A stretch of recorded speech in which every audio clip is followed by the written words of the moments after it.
Hi, during my previous video we covered the effects of the monetary effects on national income. During this short video clip we are going to carry on talking about that, but with the concept of crowding out. So let's go to my full desktop. So we start here, the crowding out, the analysis of crowding out. Briefly, crowding out is simply when the government increases either like resource spending or funding spending, yes, and in doing that, it crowds out a private investment. So, in brief, is when the government diverts funds to the public sector from the private sector.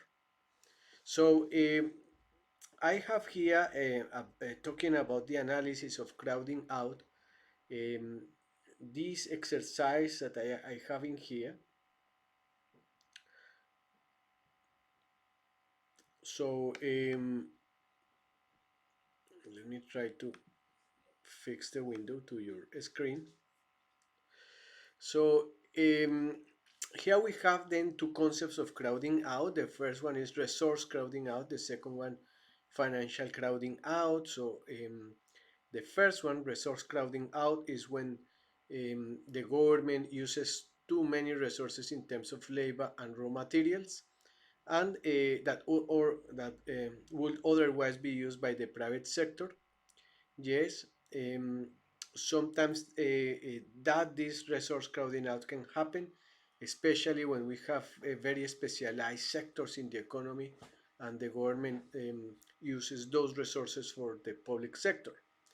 Um, Financial crowding out is as well similar to resource crowding out. The only thing is that we divert funds from the private sector, and those deprives them of the finance necessary for investment.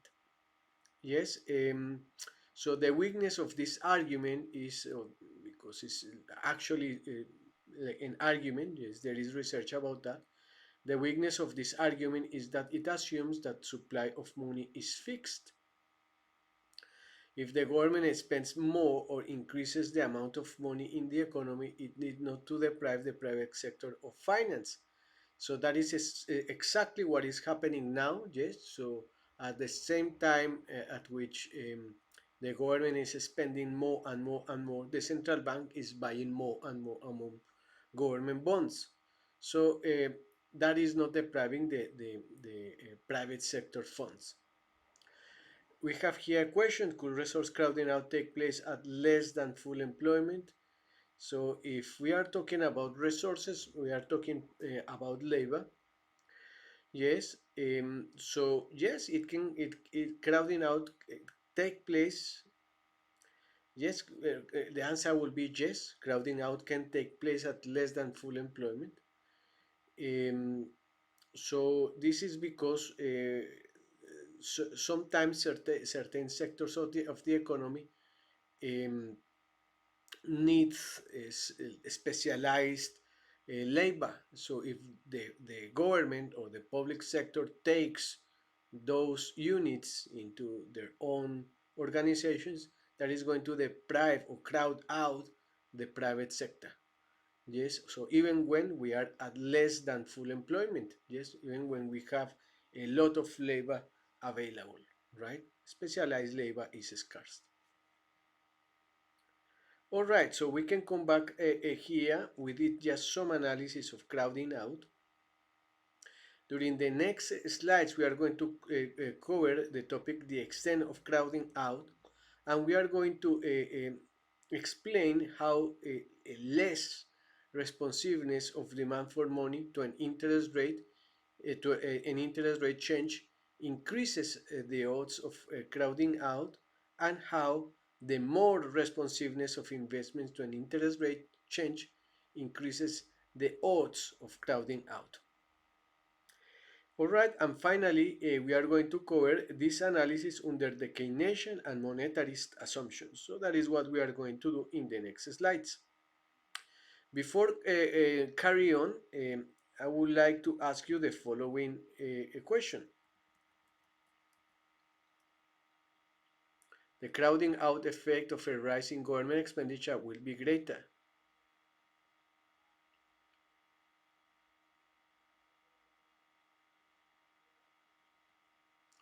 Yes, I say this during my explanation. The less responsive the demand for money, and the more responsive investments are to a change in interest rates. So if you let me explain this like in very easy words, I will say that if the demand for money is less responsive to a change in interest rate, that means that the people will hold less and less money. So that holding of less and less money will get like the problem of crowding out effect, especially because the private sector, the public sector is going to take all the resources. And the more responsive the investment to a change in interest rate, that means that when interest rate is too changes, yes, if interest rate changes and an investment changes more, yes, it has a very high change. That means that we are going to like crowd out private investors because of the high interest rates.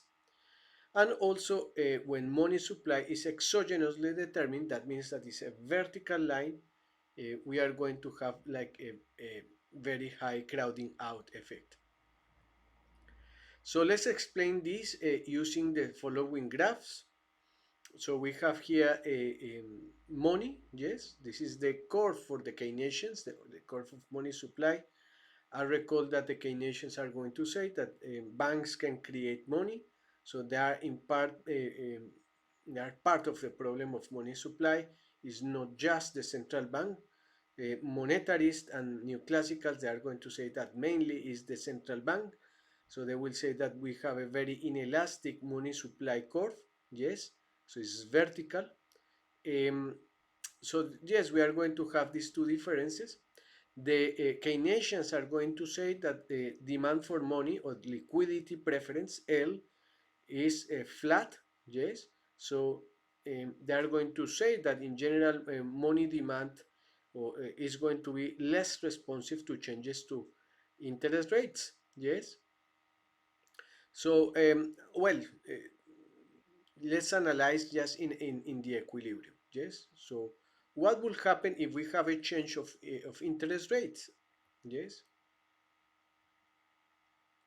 so we have here in a small change in interest rates shift the liquidity preference curve up a little bit. Yes, yes. Meanwhile, here a change in demand for money has a huge impact on the interest rates. Yes. So as you can see, the less responsive demand for money, the possibilities of crowding out are less.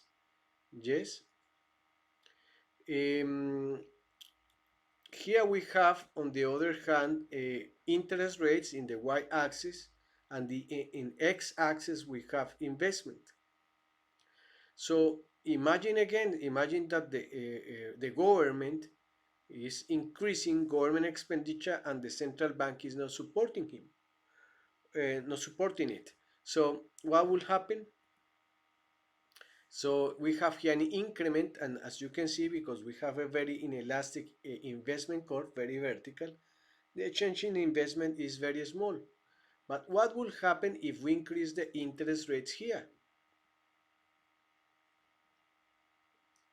And a small change in interest rates will produce a very huge effect on investment. Yes, so this is crowding out. This is crowding out private investors. So that is why the more responsive investment to interest rates are going to increase the odds of crowding out. Finally, we have an interesting debate about crowding out in the early 2010s. In general, we are not just going to have a debate of crowding out, but about crowding in. So there are, for instance, research from the MIT in which they have found that in technology, for instance, in that sector, when the government actually invests in that sector, there is the opposite effect, which is crowding in.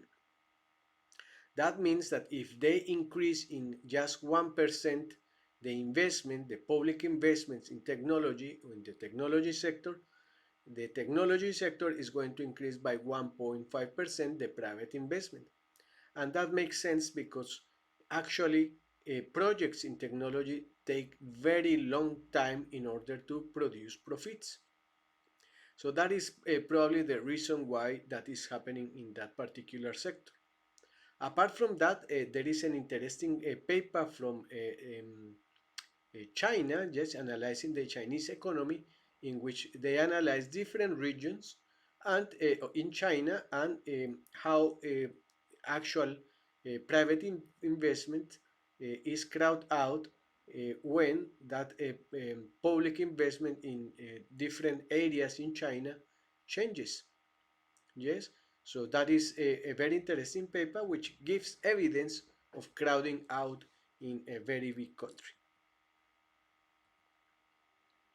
All right, so we are going then to conclude here. My next videos we are going to cover money supply exogenous or endogenous.